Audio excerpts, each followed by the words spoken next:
August 15ನೇ ತಾರೀಕು ಸ್ವಾತಂತ್ರ್ಯ ದಿನಾಚರಣೆ ದಿವಸ ಕಾಂಗ್ರೆಸ್ ಕಚೇರಿನಲ್ಲಿ ಧ್ವಜಾರೋಹಣ ಮಾಡುವಾಗ ಒಂದೇ ಮಾತರಂ ಗೀತೆಯನ್ನು ಪ್ಲೇ ಮಾಡ್ತಾರೆ. ಆವಾಗ ಸೋನಿಯಾ ಗಾಂಧಿಯವರು ತುಂಬ ಸಿಟ್ಟಿನಿಂದ ಅದನ್ನು ನಿಲ್ಲಿಸೋದಕ್ಕೆ ಹೇಳ್ತಾರೆ. ಮೇಡಮ್ ಗಾಂಧಿಯವರೇ, ನಿಜವಾಗ್ಲೂ ಕೂಡ ನೀವು ಸಿಟ್ಟು ಕೋಪ ಮಾಡ್ಕೋಬೇಕಾಗಿದ್ದು ಒಂದೇ ಮಾತರಂ ಗೀತೆ ಹಾಕಿದಾರೆ ಅನ್ನೋ ಕಾರಣಕ್ಕಲ್ಲ. ಆರ್ಟಿಕಲ್ 370 ಕೊಟ್ರಲ್ಲ ಕಾಶ್ಮೀರಕ್ಕೆ, ಅವ್ರ ಮೇಲೆ ನಿಜವಾಗ್ಲೂ ನಿಮ್ಮ ಸಿಟ್ಟಿರಬೇಕಾಗಿತ್ತು. ಪಂಡಿತರನ್ನ ಊರು ಬಿಟ್ಟು ಓಡಿಸಿದ್ರಲ್ಲ, ಅವ್ರ ಮೇಲೆ ನಿಮ್ಮ ಸಿಟ್ಟಿರಬೇಕಾಗಿತ್ತು. 26/11 ಮುಂಬೈ ಅಟ್ಯಾಕ್ ಆಗಿ 106 ಜನ ಕೊಂದಾಕಿದ್ರಲ್ಲ ಆ ಹಂದಿಗಳು, ಸಿಟ್ಟು ಅವ್ರ ಮೇಲೆ ಇರಬೇಕಾಗಿತ್ತು ನಿಮಗೆ. ಪ್ಯಾಂಟಿ ಬೀಚ್ ಸೆಡ್ಡಿನಲ್ಲಿ ಧರ್ಮ ಹೊಡೆದ್ರು 27 ಜನ ಕೊಂದರಲ್ಲ ಹಂದಿಗಳು, ಆ ಹಂದಿಗಳ ಮೇಲೆ ನಿಮ್ಗೆ ಸಿಟ್ಟಿರಬೇಕಾಗಿತ್ತು. ಕಾಂಗ್ರೆಸ್ ಅವ್ರು ಏನು ಹೇಳ್ತಿದ್ದಾರೆ, ನಾವು ಇದನ್ನು 1925ರಿಂದ ಆಡ್ತಾ ಇದ್ದೀವಿ ಅಂತ. ಈ ಮತಿಗೇಡಿಗಳೇ ಕಾಂಗ್ರೆಸ್ನವರೇ, ನೀವು ಆಡ್ತಿದ್ದೀರಿ ಸರಿ, ಎಷ್ಟು ಚರಣಗಳನ್ನ ಆಡ್ತಿದ್ದೀರಿ? 2 ಚರಣಗಳನ್ನ ಆಡ್ತಿದ್ದೀರಲ್ವ ನೀವು. ಅದಲ್ಲ, ನೀವು ಎಷ್ಟಾದರೂ ಆಡ್ಕೊಳ್ಳಿ, 2 ಆದ್ರೋ 3 ಆಡಿದ್ರೋ ಅಥವಾ ಅದನ್ನ ಆಡಲೇ ಇಲ್ವೋ. ಯಾಕೆಂದರೆ ಇಷ್ಟು ದಿವಸ ಅದಕ್ಕೆ ಮಾನ್ಯತೆ ಇರಲಿಲ್ಲ, ಕಾನೂನಿನ ಮಾನ್ಯತೆ ಇರಲಿಲ್ಲ, ಸಂವಿಧಾನದ ಮಾನ್ಯತೆ ಇರಲಿಲ್ಲ. ಆದರೆ ನೀವುಗಳೆಲ್ಲ ಇವತ್ತು ಅರ್ಥ ಮಾಡ್ಕೊಬೇಕಾಗಿರೋದು, ಒಂದೇ ಮಾತರಂ ಗೀತೆಗೆ ಇವತ್ತು ಕಾನೂನಿನ ಮಾನ್ಯತೆ ಬಂದಿದೆ, ಸಂವಿಧಾನದ ಮಾನ್ಯತೆ ಬಂದಿದೆ, ಕಾನೂನಾಗಿದೆ. ಕಾನೂನು ಆದಮೇಲೆ ಈ ದೇಶದ ಕಟ್ಟ ಕಡೆಯ ಪ್ರಜೆನೂ ಕೂಡ ಈ ದೇಶದ ಕಾನೂನನ್ನು ಒಪ್ಕೊಳ್ಬೇಕು. ಏನಕ್ಕೆ ಅಂದರೆ ಅದು ಪಾರ್ಲಿಮೆಂಟಲ್ಲಿ ಪಾಸಾಗಿದೆ ಆ ಕಾನೂನನ್ನು. ನೀವು ಅಷ್ಟು ನಿಮಗೆ ಬದ್ಧತೆ ಇದ್ದು ನಾವು ಇದನ್ನು ವಿರೋಧನೇ ಮಾಡ್ತೀವಿ ಅನ್ನೋದಾದರೆ ನೀವು ಪಾರ್ಲಿಮೆಂಟಲ್ಲಿ ಕೂತು ಆ ಕಾನೂನು ಆಗೋದಕ್ಕೆ ಬಿಡಬಾರ್ದಾಗಿತ್ತು ನೀವು.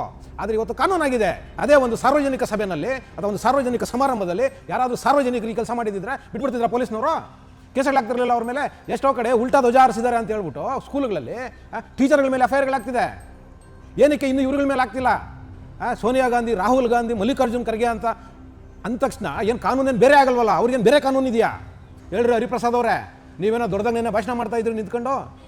ದೇಶಭಕ್ತಿನ ನಾವೇನು BJP ಅವರಿಂದ ತಿಳ್ಕೊಬೇಕಾಗಿಲ್ಲ, ನಮಗೆ ಗೊತ್ತಿದೆ ನಿಮ್ಮ ದೇಶಭಕ್ತಿ ಎಷ್ಟಿದೆ ಅಂತ ಹೇಳ್ಬಿಟ್ಟು. ನಿಮ್ಮ ಹತ್ರ ನಾವೇನು ಕೇಳಿಸ್ಕೊಳ್ಬೇಕಾಗಿಲ್ಲ ದೇಶಭಕ್ತಿನ. ದೇಶಭಕ್ತಿಯ ಪಾಠ ಯಾರ ಹತ್ರ ಕೇಳಿಸ್ಕೋಬೇಕು ಅನ್ನೋದು ಈ ದೇಶದ ಜನರಿಗೆ ಗೊತ್ತಿದೆ. ಅದ್ರ ಬಗ್ಗೆ ಏನು ಮಾತಾಡೋದೇನು ಬೇಡ. ನಿಮ್ಮ ದೇಶಭಕ್ತಿ ಎಷ್ಟಿದೆ ಅಂತ ನಮಗೆ ಗೊತ್ತಿದೆ. ನಿಮ್ಮ ಭಕ್ತಿ ಯಾರ ಮೇಲಿತ್ತು 30 ವರ್ಷದಿಂದ ಅಂತಲೂ ಗೊತ್ತಿದೆ ನಮಗೆ. ಆ ಭಕ್ತಿ ಇದ್ದಿದ್ದಕ್ಕೆ ಇವತ್ತು ನೀವಿಲ್ಲಿ ಅಧ್ಯಕ್ಷರಾಗಿರೋದು. ಕಾಂಗ್ರೆಸ್ ಪಕ್ಷದವರು ನಾವು ಆಡೋದಿಲ್ಲ ಅಂತ ಹೇಳಿದ್ರೆ, ನಾಳೆ ದಿವಸ ಇವ್ರಿಗೆ ಏನಾದರೂ ಈ ದೇಶನ ಕೊಟ್ಟರೆ ಇವ್ರು ಏನು ಮಾಡ್ಬೋದು? ಯೋಚನೆ ಮಾಡ್ಬೇಕಲ್ವ ವೀಕ್ಷಕರ? ನಾವು ಒಂದು ಗೀತೆಯನ್ನು ಇವರು ವಿರೋಧ ಮಾಡೋದಾದ್ರೆ ಇನ್ನು ಈ ದೇಶನ ವಿರೋಧ ಮಾಡೋದಿಲ್ವ? ಇವರು ಖಂಡಿತ ಮಾಡ್ತಾರೆ.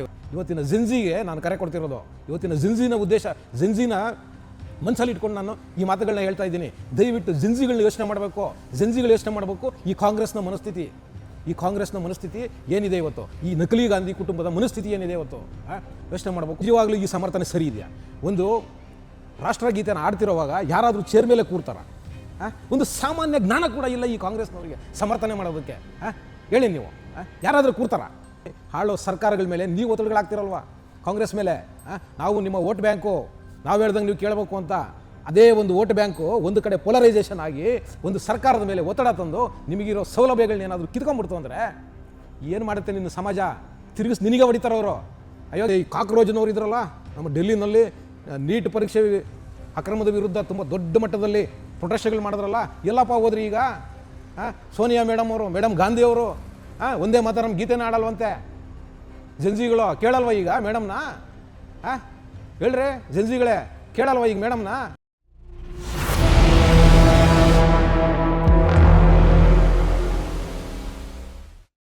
ಟಿವಿ ವಿಕ್ರಮದ ಪ್ರೀತಿಯ ನೋಡುಗರಿಗೆ ಟ್ಯಾಕ್ಸಿವಾಲಾ ಕಾರ್ಯಕ್ರಮಕ್ಕೆ ಸ್ವಾಗತ. ನಾನು ನಿಮ್ಮ ನರಸಿಂಹಮೂರ್ತಿ. ವೀಕ್ಷಕರ, ತುಂಬ ದೊಡ್ಡ ಮಟ್ಟದಲ್ಲಿ ಇತ್ತೀಚೆಗೆ ಸದ್ದು ಮಾಡ್ತಿರೋ ವಿಚಾರ, ಸೋನಿಯಾ ಗಾಂಧಿಯವರು ಒಂದೇ ಮಾತರಂ ಗೀತೆಯನ್ನು ಅವರ ಕಚೇರಿನಲ್ಲಿ ಹಾಡೋವಾಗ ಅದನ್ನು ತೊಡೆದ್ರು ಅನ್ನೋ ವಿಚಾರ. ಹೌದು, ಆಗಸ್ಟ್ 15ನೇ ತಾರೀಕು ಸ್ವಾತಂತ್ರ್ಯ ದಿನಾಚರಣೆ ದಿವಸ ಅವರ ಕಾಂಗ್ರೆಸ್ ಕಚೇರಿನಲ್ಲಿ ಧ್ವಜಾರೋಹಣ ಮಾಡುವಾಗ ಒಂದೇ ಮಾತರಂ ಗೀತೆಯನ್ನು ಪ್ಲೇ ಮಾಡ್ತಾರೆ. ಆವಾಗ ಸೋನಿಯಾ ಗಾಂಧಿಯವರು ತುಂಬ ಸಿಟ್ಟಿನಿಂದ ಅದನ್ನು ನಿಲ್ಲಿಸೋದಕ್ಕೆ ಹೇಳ್ತಾರೆ. ನಾವು ಕೂಡ ನೋಡ್ತಿದ್ದೀರಿ, ನೀವು ಕೂಡ ನೋಡ್ತಾ ಇದ್ದೀರಿ, ಅದರ ವಿಜುವಲ್ಸು ಮೀಡಿಯಾದಲ್ಲಿ ಬರ್ತಿದೆ ಇವತ್ತು. ಮೇಡಮ್ ಗಾಂಧಿಯವರೇ, ನಿಜವಾಗ್ಲೂ ಕೂಡ ನೀವು ಸಿಟ್ಟು ಕೋಪ ಮಾಡ್ಕೋಬೇಕಾಗಿದ್ದು ಒಂದೇ ಮಾತರಂ ಗೀತೆ ಹಾಕಿದ್ದಾರೆ ಅನ್ನೋ ಕಾರಣಕ್ಕಲ್ಲ. ಹೌದು, ನೀವು ಸಿಟ್ಟು ಮಾಡ್ಕೊಳ್ಳೋ ವಿಚಾರಗಳು ಬೇರೆ ಇದ್ದಾವೆ. ಹೌದು, ಈ ದೇಶಕ್ಕೆ ಆರ್ಟಿಕಲ್ 370 ಕೊಟ್ರಲ್ಲ ಕಾಶ್ಮೀರಕ್ಕೆ, ಅವ್ರ ಮೇಲೆ ನಿಜವಾಗ್ಲೂ ನಿಮ್ಮ ಸಿಟ್ಟಿರಬೇಕಾಗಿತ್ತು. ಹೌದು, ಕಾಶ್ಮೀರಕ್ಕೆ ಪ್ರತ್ಯೇಕವಾಗಿ ಆರ್ಟಿಕಲ್ 370 ಕೊಟ್ಟು ಅಲ್ಲಿ ಆ ಪಂಡಿತರಿದ್ರಲ್ಲ, ಆ ಪಂಡಿತರನ್ನ ಊರು ಬಿಟ್ಟು ಓಡಿಸಿದ್ರಲ್ಲ, ಅವ್ರ ಮೇಲೆ ನಿಮ್ಮ ಸಿಟ್ಟಿರಬೇಕಾಗಿತ್ತು, ಅವ್ರ ಮೇಲೆ ನಿಮಗೆ ಕೋಪ ಇರಬೇಕಾಗಿತ್ತು. 26/11 ಮುಂಬೈ ಅಟ್ಯಾಕ್ ಆಗಿ 100 ಜನ ಕೊಂದಾಕಿದ್ರಲ್ಲ, ಆ ಹಂದಿಗಳು ಸಿಟ್ಟು ಅವ್ರ ಮೇಲೆ ಇರಬೇಕಾಗಿತ್ತು ನಿಮಗೆ, ಒಂದೇ ಮಾತಾರ ಮೇಲೆ ಅಲ್ಲ. ಸೋನಿಯಾ ಗಾಂಧಿಯವರೇ ಅವ್ರ ಮೇಲೆ ಇರಬೇಕಾಗಿತ್ತು. ಮೊನ್ನೆ ಪೆಹಲ್ಗಾಮಲ್ಲಿ ಪ್ಯಾಂಟಿ ಬಿಚ್ಚಿ ಸಡ್ಡಿನಲ್ಲಿ ಧರ್ಮ ಹೊಡೆದ್ರು 27 ಜನ ಕೊಂದ್ರಲ್ಲ ಹಂದಿಗಳು. ಆ ಹಂದಿಗಳ ಮೇಲೆ ನಿಮ್ಗೆ ಸಿಟ್ಟಿರಬೇಕಾಗಿತ್ತು. ಆದರೆ ನಿಮ್ಮ ಸಿಟ್ಟಿವತ್ತು ಒಂದೇ ಮಾತ್ರ ಗೀತೆ ಮೇಲೆ ತೋರಿಸ್ತಿದ್ದೀರಾ. ಅದೆಲ್ಲ ನೀವು ತೋರಿಸ್ಬೇಕಾಗಿದ್ದಿದ್ದು. ಮೇಡಮ್ ಗಾಂಧಿಯವರೇ, ನಿಮ್ಮ ಸಿಟ್ಟು ಅಲ್ಲೆಲ್ಲ ತೋರಿಸ್ಬೇಕಾಗಿದ್ದಿದ್ದು. ಈ ದೇಶದ ಸೈನಿಕರ ಮೇಲೆ ಕಾಶ್ಮೀರದಲ್ಲಿ ಹಂದಿಗಳು, ಯುವಕರು, ನಾವು ಏನು ಜಂಜಿಗಳು ಅಂತ ಹೇಳ್ಕೊಂತಿದ್ವಲ್ಲ, ಆ ಹಂದಿಗಳು ಸೈನಿಕರ ಮೇಲೆ ಕಲ್ಲು ತಗೊಂಡು ಎಸಿತಿದ್ರಲ್ಲ, ಕಲ್ಲು ತಗೊಂಡು ಎಸಿದವ್ರು ಬುಲ್ಡೆಗಳು ಚೇಸ್ತಿದ್ರಲ್ಲ, ಅವ್ರ ಮೇಲೆ ನಿಮ್ಮ ಸಿಟ್ಟಿರಬೇಕಾಗಿತ್ತು. ಒಂದೇ ಮಾತರ ಮೇಲೆ ಅಲ್ಲ. ಮೇಡಮ್ ಗಾಂಧಿಯವರೇ, ಅರ್ಥ ಆಯ್ತಾ? ಇಷ್ಟಕ್ಕೂ ನೋಡಿ, ನನ್ನ ವೀಕ್ಷಕರಲ್ಲಿ ಹೇಳೋದಿಷ್ಟೇ ನೋಡಿ, ಇಷ್ಟು ದಿವಸ 150 ವರ್ಷಗಳು ಕಳೆದೋಗಿದೆ ಆ ಗೀತೆ ಸಮಾಜಕ್ಕೆ ಕೊಟ್ಟು.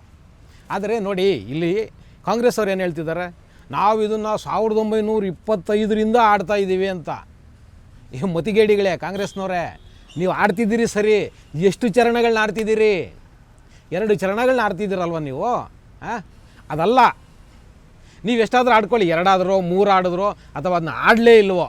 ಯಾಕೆಂದರೆ ಇಷ್ಟು ದಿವಸ ಅದಕ್ಕೆ ಮಾನ್ಯತೆ ಇರಲಿಲ್ಲ, ಕಾನೂನಿನ ಮಾನ್ಯತೆ ಇರಲಿಲ್ಲ, ಸಂವಿಧಾನದ ಮಾನ್ಯತೆ ಇರಲಿಲ್ಲ. ಆದರೆ ನೀವುಗಳೆಲ್ಲ ಇವತ್ತು ಅರ್ಥ ಮಾಡ್ಕೊಬೇಕಾಗಿರೋದು, ಒಂದೇ ಮಾತರಂ ಗೀತೆಗೆ ಇವತ್ತು ಕಾನೂನಿನ ಮಾನ್ಯತೆ ಬಂದಿದೆ, ಸಂವಿಧಾನದ ಮಾನ್ಯತೆ ಬಂದಿದೆ. ನೀವು ದೊಡ್ಡದಾಗಿ ಹೇಳ್ತಿರಲ್ಲ ಕಾಂಗ್ರೆಸ್ನವರು, ನಾವು ಸಂವಿಧಾನದ ರಕ್ಷಕರು, ಈ ದೇಶದ ಕಾನೂನಿನ ರಕ್ಷಕರು, ನಾವು ಕಾನೂನನ್ನು ಬಿಟ್ಟು ಏನೂ ಮಾಡೋದಿಲ್ಲ ಅಂತ ಹೇಳ್ಬಿಟ್ಟು, ನೀವು ನಿಜವಾಗ್ಲೂ ಕಾನೂನನ್ನೇ ನೀವು ಫಾಲೋ ಮಾಡೋದಾದರೆ, ಕಾನೂನನ್ನೇ ನೀವು ಅಳವಡಿಸ್ಕೊಳ್ಳೋದಾದರೆ, ಸಂವಿಧಾನಕ್ಕೆ ನೀವು ಬದ್ಧರಾಗಿದ್ದೀರಿ ಅನ್ನೋದಾದರೆ, ಇವತ್ತು ಒಂದೇ ಮಾತರಂ ಗೀತೆ ಈ ದೇಶದ ರಾಷ್ಟ್ರಗೀತೆಗೆ ಏನು ನಾವು ಮರ್ಯಾದೆ ಕೊಡ್ತೀವಿ, ಅದಕ್ಕೆ ಆನರ್ ಮಾಡ್ತೀವಿ, ಅದಕ್ಕೆ ರೆಸ್ಪೆಕ್ಟ್ ಮಾಡ್ತೀವಿ, ಅಷ್ಟೇ ಮಟ್ಟದಲ್ಲಿ ಒಂದೇ ಮಾತರಂ ಗೀತೆನೂ ಕೂಡ ಅದಕ್ಕೂ ಕೂಡ ರೆಸ್ಪೆಕ್ಟ್ ಮಾಡಬೇಕು ಅಂತ ಹೇಳ್ಬಿಟ್ಟು ಕಾನೂನಾಗಿದೆ ಕಣ್ರಿ, ಕಾನೂನಾಗಿದೆ ಇವತ್ತು. ನೀವು ಅದನ್ನು ರೆಸ್ಪೆಕ್ಟ್ ಮಾಡ್ಬೇಕಲ್ವ? ಹಂಗಿದ್ರೆ ಮೇಡಮ್ ಗಾಂಧಿಯವರೇ, ನೀವು ರೆಸ್ಪೆಕ್ಟ್ ಮಾಡ್ಬೇಕಲ್ವಾ? ಯಾಕೆ ಮಾಡ್ತಿಲ್ಲ ನೀವು? ಯಾಕೆ ಮಾಡ್ತಿಲ್ಲ ನೀವು? 125 ವರ್ಷದಿಂದ ಆಡಿದ್ದೀರಿ ಸರಿ, ನಿಮ್ಗೆ ಇಷ್ಟ ಬಂದಂಗೆ ಆಡ್ಕೊಂಡಿದ್ದೀರಿ, ಅದನ್ನ ಯಾರೂ ಪ್ರಶ್ನೆ ಮಾಡಿಲ್ಲ ಇದುವರೆಗೂ. ನೀವು 1 ಚರಣ ಆಡಿದ್ರು, 2 ಚರಣ ಆಡಿದ್ರು, ಎಷ್ಟು ಆಡಿದ್ರು, ಅದು ಬೇಕಿಡ್ದಿರೋ ವಿಚಾರ ಇಷ್ಟು ದಿವಸ. ಆದರೆ ಇವತ್ತು ಕಾನೂನಾಗಿದೆ. ಕಾನೂನು ಆದಮೇಲೆ ಈ ದೇಶದ ಕಟ್ಟ ಕಡೆಯ ಪ್ರಜೆನೂ ಕೂಡ ಈ ದೇಶದ ಕಾನೂನನ್ನು ಒಪ್ಕೊಳ್ಬೇಕು. ಏನಕ್ಕೆ ಅಂದರೆ ಅದು ಪಾರ್ಲಿಮೆಂಟಲ್ಲಿ ಪಾಸಾಗಿದೆ ಆ ಕಾನೂನನ್ನು.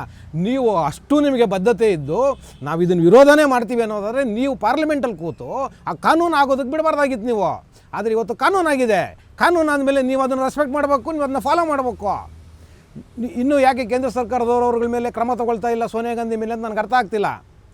ಸೋನಿಯಾ ಗಾಂಧಿಯವರು, ರಾಹುಲ್ ಗಾಂಧಿಯವರು, ಮಲ್ಲಿಕಾರ್ಜುನ್ ಖರ್ಗೆ ಅವರು ಆ ಕಾರ್ಯಕ್ರಮದಲ್ಲಿ ಯಾರ್ಯಾರಿದ್ರು ಅವ್ರು ಎಲ್ಲರೂ ಕೂಡ ಈ ದೇಶದ ಕಾನೂನನ್ನು ಉಲ್ಲಂಘನೆ ಮಾಡಿದ್ದಾರೆ.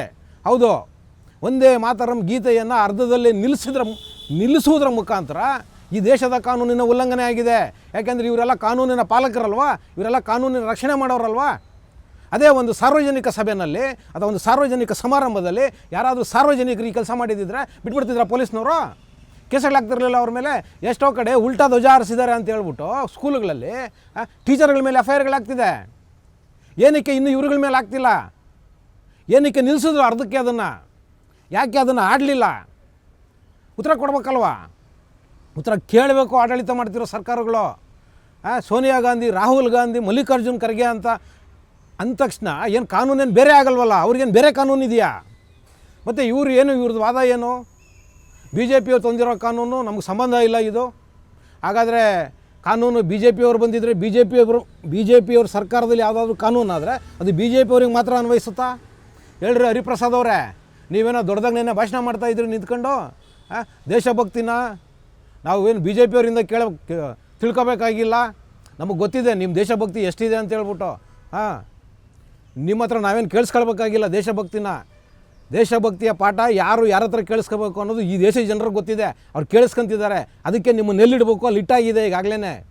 ಆಯ್ತಾ? ಇಟ್ಟಿದ್ದಾರೆ ಈಗಾಗಲೇ. ನೀವು ಅದ್ರ ಬಗ್ಗೆ ಏನು ಮಾತಾಡೋದೇನು ಬೇಡ.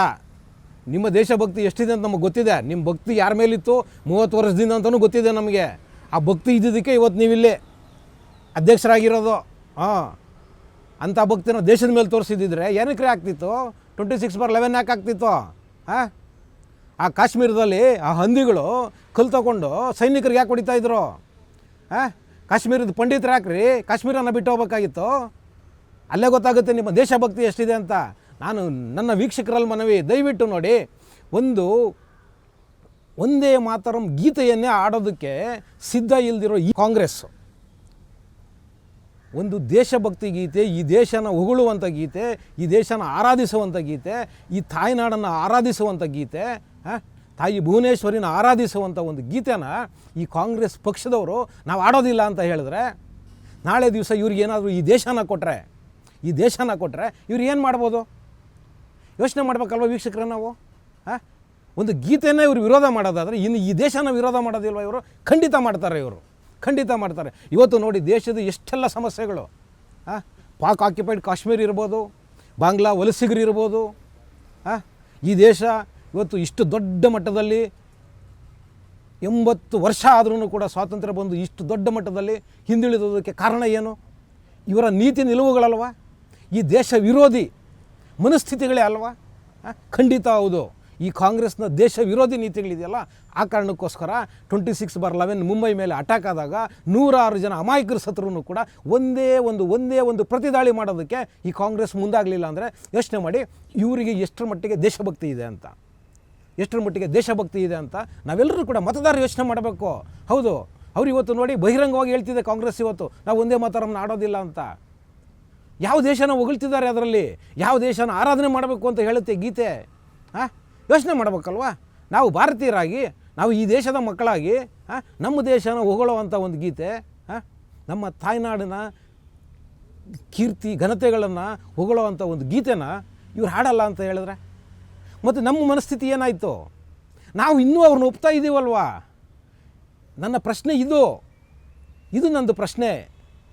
ಒಂದು ಗೀತೆಯನ್ನೇ ಒಪ್ಪದೇ ಇರೋರು ಇವರು ದೇಶನ ಹೆಂಗೆ ಆಳ್ತಾರೆ? 65 ವರ್ಷ ಇವ್ರ ಕೈನಲ್ಲಿ ದೇಶನ ಕೊಟ್ಟಿದ್ದೀವಿ ನಾವು. ಇಷ್ಟೆಲ್ಲ ಮಾಡಿದ್ರೂ ಕೂಡ ಇವ್ರ ಕೈನಲ್ಲಿ ನಾವು ದೇಶ ಕೊಟ್ಟಿದ್ದೀವಿ ಅಂದರೆ ನೀವು ಯೋಚನೆ ಮಾಡಿ, ನಾವು ಮಾಡಿದ ತಪ್ಪಲ್ವಾ? ಖಂಡಿತ ನಾವು ಮಾಡಿದ ತಪ್ಪು. ನಮ್ಮ ಪೂರ್ವಿಕರು ತಪ್ಪು ಮಾಡಿದ್ದಾರೆ. ಈ ಕಾಂಗ್ರೆಸ್ಗೆ ಅಧಿಕಾರನ ಕೊಟ್ಟು ಈ ಭ್ರಷ್ಟರಿಗೆ, ಈ ದೇಶದ್ರೋಹಿಗಳ ಕೈನಲ್ಲಿ 60 ವರ್ಷ ಈ ದೇಶನ ಒಪ್ಪಿಸಿ ಖಂಡಿತ ನಮ್ಮ ಪೂರ್ವಿಕರು ತಪ್ಪು ಮಾಡಿದ್ದಾರೆ. ಆದರೆ ಇವತ್ತಿನ ಏನು ಜೆನ್ಜಿ ಇದೆಯಲ್ವ, ಇವತ್ತಿನ ಜೆನ್ಜಿಗೆ ನಾನು ಕರೆ ಕೊಡ್ತಿರೋದು.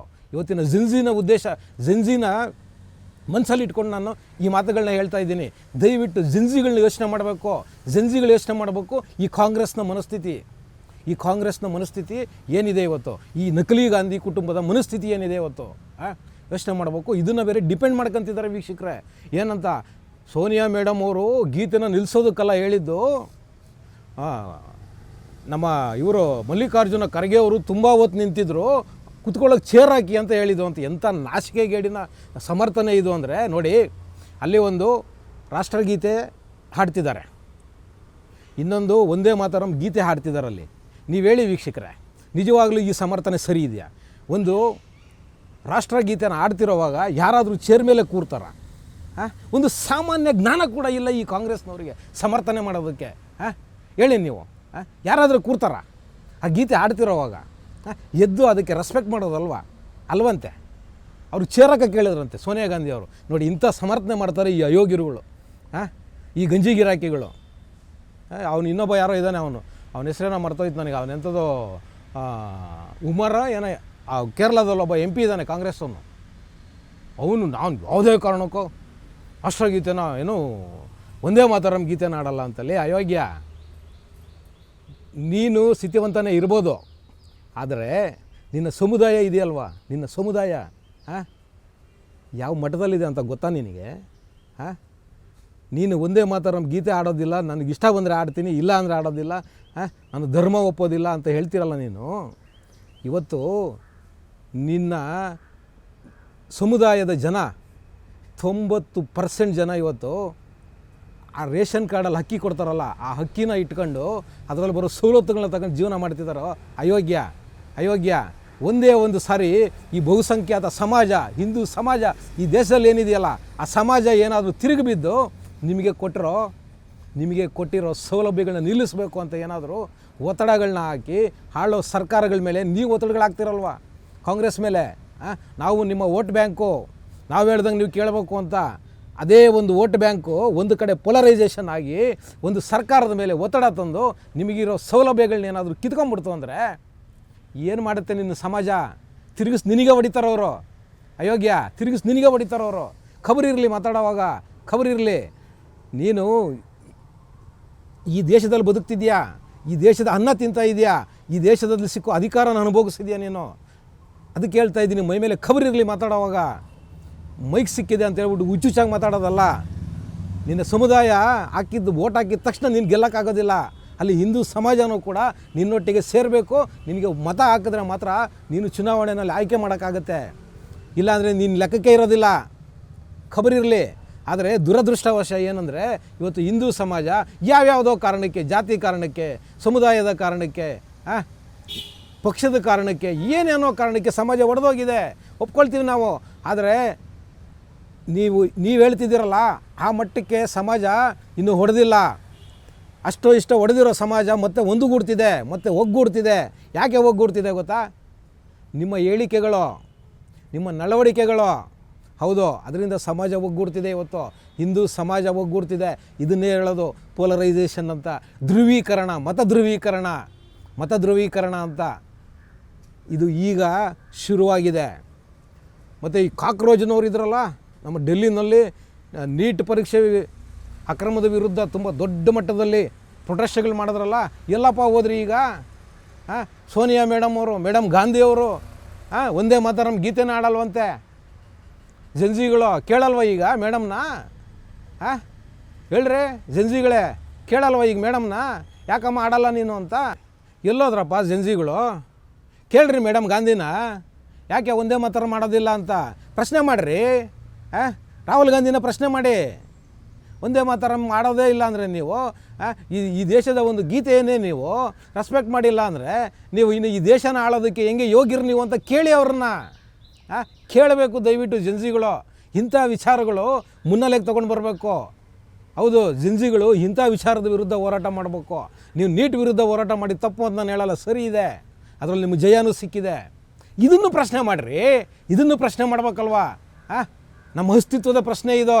ಹೌದು, ಒಂದು ಗೀತೆಯನ್ನು ಅದು ಏನು ಕಾನೂನಿನ ಅಡಿನಲ್ಲಿ ಅದಕ್ಕೆ ರೂಪುರೇಷೆಗಳನ್ನ ಕೊಟ್ಟಾಯಿತು, ಕಾನೂನಿನ ಮಾನ್ಯತೆ ಕೊಟ್ಟಾಯಿತು, ಸಂವಿಧಾನದ ಮಾನ್ಯತೆ ಸಿಕ್ಕಾಗಿದೆ ಈಗ. ಇಷ್ಟೆಲ್ಲ ಸಿಕ್ಕಿದ ಮೇಲೂ ಕೂಡ ಅದನ್ನು ನಾವು ಆಡೋದಿಲ್ಲ ಅಂತ ವಿರೋಧ ಮಾಡೋದಾದರೆ ಇದು ಕಾನೂನು ಬಾಹಿರ ಕೆಲಸ ಅಲ್ವಾ? ಯಾಕೆ ಜಂಜಿಗಳು ಇದನ್ನು ಪ್ರಶ್ನೆ ಮಾಡ್ತಿಲ್ಲ? ದಯವಿಟ್ಟು ಪ್ರಶ್ನೆ ಮಾಡಿ.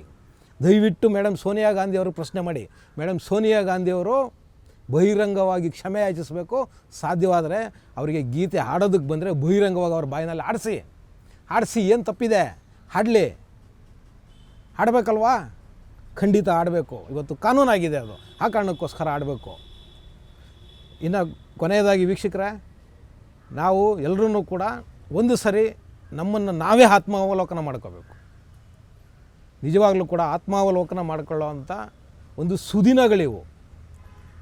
ಏನಕ್ಕೆ ಅಂದರೆ ಒಂದು ಪಕ್ಷ, ಅದರಲ್ಲೂ ರಾಷ್ಟ್ರೀಯ ಪಕ್ಷ, ಇಷ್ಟು ದೊಡ್ಡ ಮಟ್ಟದಲ್ಲಿ ಕಾರ್ಯಕರ್ತನ ಇಟ್ಕೊಂಡಿರೋ ಪಕ್ಷ ಒಂದೇ ಮಾತರಂ ಗೀತೆಯನ್ನು ಆಡೋದಿಲ್ಲ. ನಾವು ಅದನ್ನು ವಿರೋಧ ಮಾಡ್ತೀವಿ.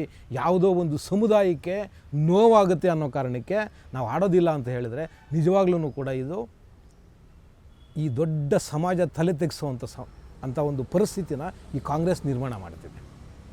ಹೌದು, ಇವತ್ತು ನಾವು ಈ ವಿಚಾರನ ಒಂಚೂರು ಕೂಲಂಕುಷವಾಗಿ ಇದನ್ನು ನಾವು ಒಬ್ಬೊಬ್ಬರೇ ಕೂತು ಯೋಚನೆ ಮಾಡೋಣ.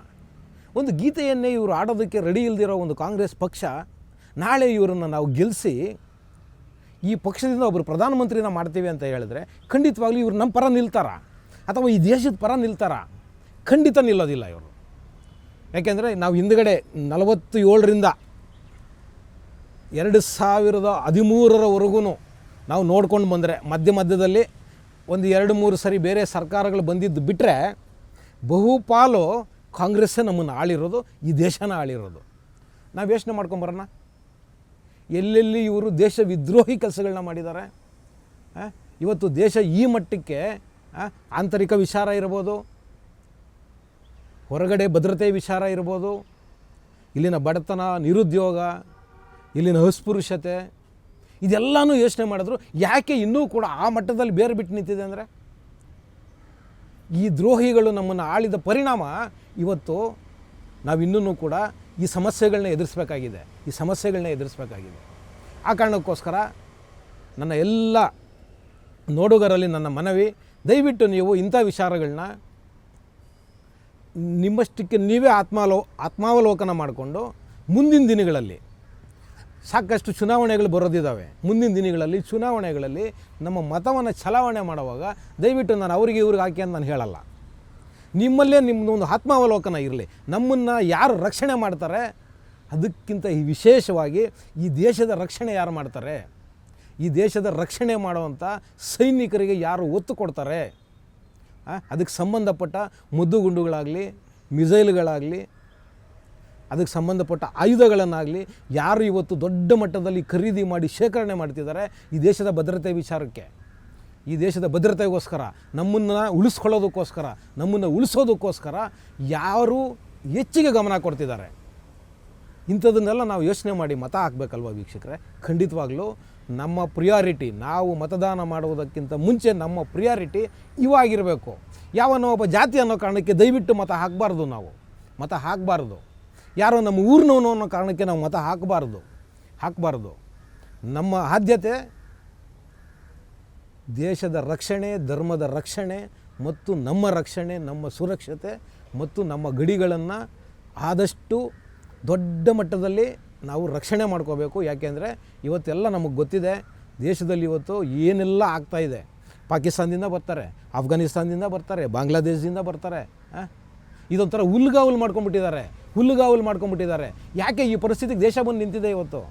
ಖಂಡಿತವಾಗ್ಲೂ ಹಿಂದೆ ನಮ್ಮನ್ನು ಆಳದವರ ದುರಾಡಳಿತ ಮತ್ತು ಓಲೈಕೆ, ಆ ಕಾರಣಕ್ಕೋಸ್ಕರ ಇವತ್ತು ದೇಶ ಇಂಥ ಒಂದು ದೊಡ್ಡ ಮಟ್ಟದ ಸಮಸ್ಯೆನೇ ಎದುರಿಸಬೇಕಾಗಿದೆ. ತುಂಬ ಜನ ಮಾತಾಡ್ತಾರೆ, ಎಷ್ಟು ಜನ ನರೇಂದ್ರ ಮೋದಿ ಸರ್ಕಾರ ಕಳಿಸ್ಬಿಡ್ತು ಆಶಕ್ಕೆ ಹಂಗಾದ್ರೆ ಬಾಂಗ್ಲಾದೇಶಿಗಳನ್ನ ಅಂತ. ಖಂಡಿತ ಹಂಗೆ ಕಳ್ಸೋಕ್ಕಾಗೋದಿಲ್ಲ, ಒಟ್ಟೊಟ್ಟಿಗೆ ಕಳ್ಸೋಕ್ಕೆ ಬರೋದಿಲ್ಲ.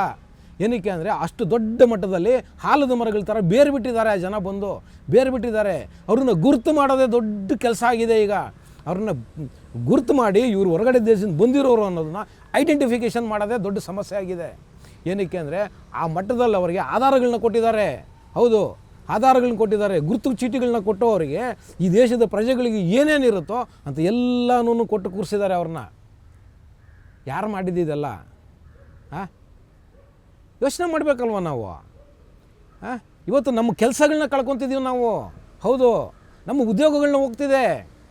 ಎಲ್ಲಿ ಹೋಗ್ತಿದೆ ನಮ್ಮ ಉದ್ಯೋಗಗಳು? ಹೊರಗಡೆಯಿಂದ ಬಂದವರು ಮಾಡ್ತಿದ್ದಾರೆ. ಇವತ್ತು ನಮ್ಮ ಮಕ್ಕಳಿಗೆ ನಮಗೆ ಕೆಲಸಗಳು ಸಿಗ್ತಾ ಇಲ್ಲ. ಆ ಕಾರಣಕ್ಕೋಸ್ಕರ ಹೇಳ್ತಿದ್ದೀನಿ, ಮುಂದಿನ ದಿನಗಳಲ್ಲಿ ಚುನಾವಣೆಗಳು ಬಂದಾಗ ದಯವಿಟ್ಟು ಒಂದು ಆತ್ಮಾವಲೋಕನ ಮಾಡಿಕೊಂಡು ಮತ ಚಲಾವಣೆ ಮಾಡುವುದರ ಮುಖಾಂತರ ಒಂದು ಸದೃಢವಾದ ಸರ್ಕಾರ, ದೇಶ ರಕ್ಷಣೆಗೋಸ್ಕರ ಒಂದು ಸರ್ಕಾರನ ನಾವು ತರಬೇಕಾಗಿದೆ. ಮುಂದಿನ ದಿನಗಳಲ್ಲೂ ಕೂಡ ಒಂದು ಸದೃಢ ಸರ್ಕಾರನೇ ಬೇಕು ನಮಗೆ. ಹೌದು, ಕಿಚಡಿ ಪಚಡಿ ಸರ್ಕಾರ ತಂದರೆ ಏನು ಉಪಯೋಗ ಆಗೋದಿಲ್ಲ. ಇದರಲ್ಲಿ ಒಂದು ಸದೃಢವಾದ ಸರ್ಕಾರನ ತರೋದಕ್ಕೆ ಇವತ್ತು ಏನು ಮೇಡಮ್ ಗಾಂಧಿಯವರು ಈ ಒಂದು ಗೀತೆಗೆ ನಿಲ್ಲಿಸಿ ಅರ್ಧದಲ್ಲಿ ಅವಮಾನ ಮಾಡಿದಾರಲ್ಲ, ಇದನ್ನೆಲ್ಲನೂ ಕೂಡ ಮನಸ್ಸಲ್ಲಿ ಇಟ್ಕೊಂಡು ಮುಂದಿನ ದಿನಗಳಲ್ಲಿ ವಿಶೇಷವಾಗಿ ನನ್ನ ವೀಕ್ಷಕರು ಮತ ಚಲಾವಣೆ ಮಾಡ್ತೀರಾ ಅಂತ ಹೇಳೋದರ ಮುಖಾಂತರ ಇವತ್ತಿನ ಟ್ಯಾಕ್ಸಿವಾಲ ಕಾರ್ಯಕ್ರಮನ ಮುಗಿಸ್ತಾ ಇದ್ದೀನಿ. ಶೇರ್ ಮಾಡಿ, ಸಬ್ಸ್ಕ್ರೈಬ್ ಮಾಡಿ, ಲೈಕ್ ಮಾಡಿ, ಹೆಚ್ಚೆಚ್ಚು ಕಾಮೆಂಟ್ ಮಾಡುವುದರ ಮುಖಾಂತರ ನಮ್ಮನ್ನು ಪ್ರೋತ್ಸಾಹಿಸ್ತೀವಿ. ಟಿವಿ ವಿಕ್ರಮ, ದೇಶ ನಿಮ್ಮ ಕೈಯಲ್ಲಿ. ಈ ಕಾರ್ಯಕ್ರಮ ನಿಮಗೆ ಇಷ್ಟ ಆಗಿದ್ದಲ್ಲಿ ಲೈಕ್, ಶೇರ್ ಹಾಗೂ ಕಮೆಂಟ್ ಮಾಡಿ. ಟಿವಿ ವಿಕ್ರಮದ ಕಾರ್ಯಕ್ರಮಗಳನ್ನು ನಿರಂತರವಾಗಿ ವೀಕ್ಷಿಸಲು ಸಬ್ಸ್ಕ್ರೈಬ್ ಮಾಡಿ, ಬೆಲ್ ಐಕನ್ ಒತ್ತಿ.